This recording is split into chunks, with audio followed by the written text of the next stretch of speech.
Talk of the day, unpopular opinion. Where the opinion may be unpopular, but the conversation is necessary. I'm your host, Uncle KG. I want to thank you for joining me today. So, for starters, before we get into this topic, if you're here and you're watching this video, I want to thank you for all your support.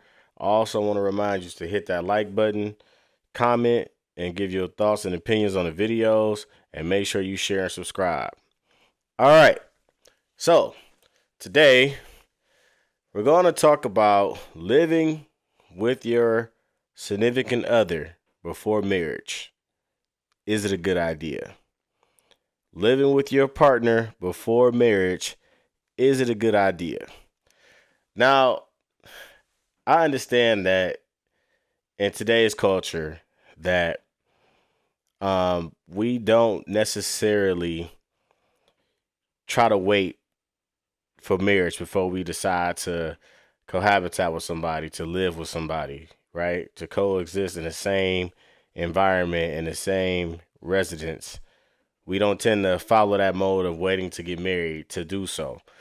In today's society, in today's culture, we tend to have the mindset of, well, I need to see what you're living like first, or I need to live with you first in order to determine if that's one of the things that I can deal with when it comes to being married to you. So a lot of people want to see what they're getting themselves into in that regard before they decide to take the leap of marriage, right? They decide they want to live together. The problem with that is that can inadvertently make somebody drag their feet to the altar, right? Because if you decide to live with somebody before marriage, to be in the same environment before marriage, a lot of times the mindset was switched to, well, what do we need to be married for? We're already together. We already live together. What's the point of us being married? We don't need a piece of paper to validate what we are to each other, what our relationship is, what our relationship means. So if you decide to move in with your partner, let them move in with you before marriage, a lot of times that would make somebody drag their feet in regards to the altar. Another issue is we tend to move in with somebody without the intentions being clear, or allow them to move in with us without the intentions being clear. Just because we're so on a high, we're on cloud nine, right? When we're excited and we're in this relationship and it's new and it's fresh, you know what? We should go ahead and move in together. But we don't have the conversation of, well, do you plan on getting married to me? Is marriage even a goal of yours? These are conversations that we need to have as a society before we start making drastic decisions. And honestly, if you think about it, if you decide you want to marry this person, you would tend to compromise the living situation anyway. For instance, my wife and I, we decided to wait until we got married, right? Core Christian values, and also because we wanted something to be new. She never lived with a guy outside of her father. I never lived with a woman outside of my mother, right? And grandmother. So with that being said, we wanted something to be fresh, to be new, something that we will both experience together, right? We wanted to find a place together. We wanted to look for furniture so we could furnish the house together, and we wanted to, decorate was pretty much her thing, but we wanted to go shopping together. We wanted to make this place our own together, right? After we got married. Instead of me moving in with her or her moving in with me, and now I have to try to get acclimated just to your living conditions, or I'm coming in shaking your whole world up because I'm a new person and I'm bringing my own things into this environment. So that's one of the reasons why we decided to wait, because we wanted something to be new, be fresh, something that we both would experience for the first time together, and also because we decided that we were going to get married. It didn't matter what the living situation was like or was going to be like. Because in our mind, we were already thinking together forever. So with that being said, together forever means that no matter what comes our way, we're going to go ahead and try to find a way to make this thing work. We're going to find a way to compromise through whatever situation. It don't matter what it is. It could be an argument. It can be, the way she lived previously to me, the way I lived previously to her. Whether we're adjusting to now we're parents.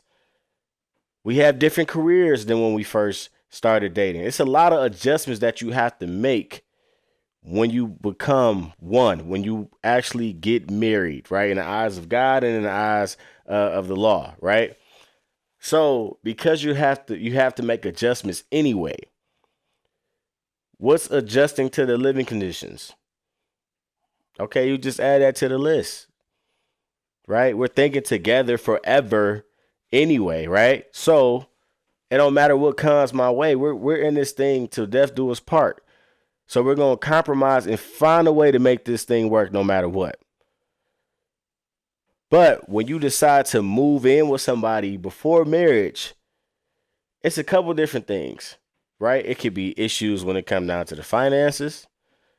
The intentions aren't clear of what the next step is because you guys are just so excited to move in together. That can make somebody drag their feet when it comes to the altar because they don't see a reason to get married anymore. Right? That could, even if you had intentions on getting married, that can make you not want to get married anymore because you decided to live with this person before marriage.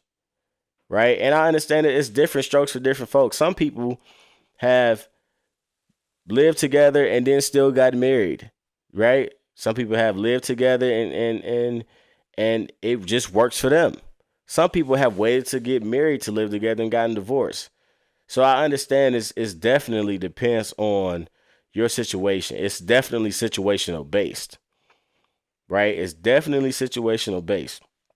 But the thing is, a lot of times people tend to move in with several people before they decide to get married or they don't get married at all.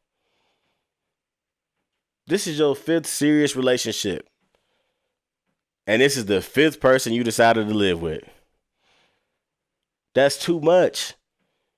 That's too much. Why don't you get your own personal space?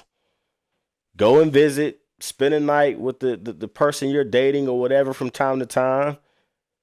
And you still got your own place that you can go back to.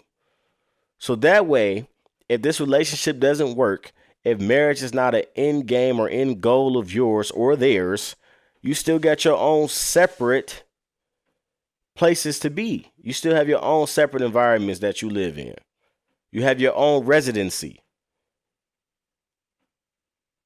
But are you doing all this, every person you decide to get serious with, you decide to live with, for what? What sense does that make? Now, it makes sense if you're a person that tend to, you need help financially with some bills or whatever the case is. But then again, you got to try not to live out of your means. Get what you can afford, what's feasible for you. But it makes no sense to go ahead and live with every single person that you decide to date. It absolutely makes no sense. So how about you have your own place, your own situation, your own environment, your own residence that you make your own. Date, see how the relationship may go. And once, you guys determine that, marriage is a thing that we want to do. Okay, get married and find a place together. Or get married and move in with this person or that person, but make sure intentions are clear. Make sure you both have an understanding of what is happening, what's going to take place, and how you both tend to move forward. That's all I got for y'all today, man. It's Untalk of the Day, unpopular opinion. Where the opinion may be unpopular, but the conversation is necessary. I'm your host, Unkle KG. I want to thank y'all for joining me, man. Till next time. Peace.